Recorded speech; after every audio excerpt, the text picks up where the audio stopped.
Hello everyone, again welcome to chemistry class. And जो आज का हमारा टॉपिक है chapter second acids bases and salts का ही सेकंड पार्ट। तो इससे पहले वाले वीडियो में मैंने सॉल्ट्स डिस्कस किए थे कि आपको 5 सॉल्ट्स इस चैप्टर में करने हैं। और वो कौन कौन से सॉल्ट्स थे? Sodium chloride, sodium bicarbonate, sodium carbonate decahydrate, calcium oxychloride and calcium sulphate hemihydrate. तो 2 सॉल्ट्स हम ऑलरेडी पहले वाले वीडियो में डिस्कस कर चुके हैं एंड इस टाइम हम थर्ड सॉल्ट डिस्कस करने वाले हैं and it's name is washing soda. Washing soda is the common name, chemical name है इसका sodium carbonate decahydrate and formula is Na2CO3.10H2O। ठीक है, तो इन क्रिस्टलाइन फॉर्म जो ये सोडियम कार्बोनेट है इसमें 10 मॉलिक्यूल ऑफ वाटर के होते हैं जिसे हम वाटर ऑफ क्रिस्टलाइजेशन बोलते हैं। बट अनहाइड्रस फॉर्म में ये विदाउट वाटर होता है, that is Na2CO3 only sodium carbonate, जिसे हम सोडा ऐश भी बोलते हैं। मीन्स Na2CO3 को सोडा ऐश बोलते हैं। एंड जो कंप्लीट है ये पूरा Na2CO3.10H2O and this is washing soda.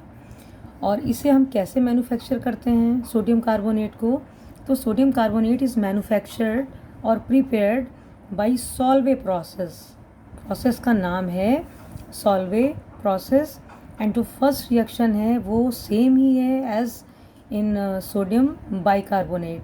जैसा हमने बेकिंग सोडा में प्रिपरेशन पढ़ा था तो फर्स्ट रिएक्शन ये वही है, NaCl plus H2O plus NH3 plus CO2 gives NaHCO3। ये जो प्रेसिपिटेट बनता है सोडियम बाइकार्बोनेट का वो, एंड साथ में इसका बाई प्रोडक्ट है NH4Cl। फिर इसी प्रेसिपिटेट को NaHCO3 को हम हीट करते हैं और हीट करके ये कन्वर्ट हो जाता है सोडियम कार्बोनेट में। Na2CO3 इज सोडियम कार्बोनेट, ठीक है, with the removal of CO2 and water.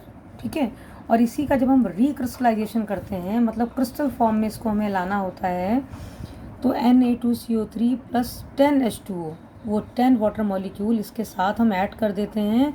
Then you can get Na2CO3.10H2O।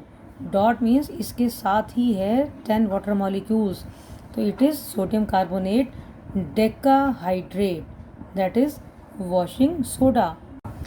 अब अगर इसकी हम प्रॉपर्टीज़ की बात करें तो जब हम इस सोडियम कार्बोनेट को पानी में डिज़ोल्व करते हैं, डिप करते हैं, तो ये अल्कलाइन सॉल्यूशन फॉर्म करता है। Alkaline means basic. और ये कैसे पता लगता है? It turns red litmus to blue. तो जो अल्कलाइन सॉल्यूशंस होते हैं वो रेड लिटमस को ब्लू में कन्वर्ट कर देते हैं, वेरेज जो एसिडिक सॉल्यूशंस होते हैं वो ब्लू को रेड में कन्वर्ट करते हैं। इट मीन्स ये जो इसका अल्कलाइन सॉल्यूशन है ये बेसिक होता है नेचर में। ठीक है, now action of air means अगर हम वॉशिंग सोडा को एयर में छोड़ दें, एक्सपोज कर दें, तो क्या फॉर्म होता है? Sodium carbonate monohydrate Na2CO3.H2O means only one molecule will be there, one molecule of water will be there, so it is sodium carbonate monohydrate। mono means one, hydrate, ठीक है। एंड जब अगर हम इसे हीट कर देते हैं सोडियम वॉशिंग सोडा को under 373 kelvin temperature, 373 means approx 100 degree Celsius पर अगर इसे हम गर्म कर देते हैं तो क्या बनता है? Na2CO3। ये अनहाइड्रस होता है। Anhydrous means without water. Hydrous का मतलब होता है विद वाटर एंड अन लग गया मीन्स विदाउट वाटर। अब आप देख रहे हैं कि Na2CO3 में वाटर नहीं है, ये जो 10 हैं वाटर के मॉलिक्यूल ये सेपरेट हो गए हैं। जब भी हम इस हाइड्रेटेड सॉल्ट को गर्म करेंगे 100 डिग्री सेल्सियस पे तो ये अनहाइड्रस सोडियम कार्बोनेट में कन्वर्ट हो जाएगा। ठीक है, और इसके अगर हम यूजेस की बात करें तो इट इज़ वेरी इंपॉर्टेंट, क्योंकि बहुत सारे केमिकल को फॉर्म करने में यूज़ होता है। It is use for the softening of hard water. जो हार्ड वाटर होता है उसको सॉफ्ट करने में वॉशिंग सोडा हम यूज़ करते हैं, वेरी इंपॉर्टेंट। वॉशिंग पर्पसेस में यूज़ करते हैं, टेक्सटाइल इंडस्ट्री में यूज़ करते हैं, and manufacture of different substances, useful substances like soap, glass, paper etcetera, इनको बनाने में भी हम वॉशिंग सोडा यूज़ करते हैं। So it is a very important sodium compound. अब बात करते हैं नेक्स्ट सॉल्ट की, and that is bleaching powder. It's chemical formula is CaOCl2 and chemical name is calcium oxychloride and it is also called as chloride of lime। ये आपको formula दिख रहा है CaOCl2, तो chloride of lime, CaO is lime and Cl is chlorine, तो chloride of lime भी इसको हम बोलते हैं। अब प्रिपरेशन कैसे करेंगे इसकी, तो जब हम dry slaked lime CaOH whole twice, इसे हम बोलते हैं स्लेक्ट लाइम। तो अब स्लेक्ट लाइम पे जब हम क्लोरीन गैस इस पे पास करते हैं तो बनता है CaOCl2, that is bleaching powder, and साथ में वाटर भी रहता है। ठीक है, तो ब्लीचिंग पाउडर ऐसे बन जाता है। अगर इसकी हम प्रॉपर्टीज़ की बात करें तो हमें कैसा दिखता है, ये येलो वाइट टाइप का इसका पाउडर होता है, और which is having small strong smell of chlorine, बहुत तेज़ इसमें क्लोरीन की स्मेल आती है। इवन जब इसको हम एयर में छोड़ देते हैं तो एयर में ऑक्सीजन है, CO2 है, उसके साथ जब रिएक्ट करके ये क्लोरीन गैस देती है, तो वो जो स्मेल सी होती है बड़ी पंजेंट सी, वो स्मेल इसमें आती है।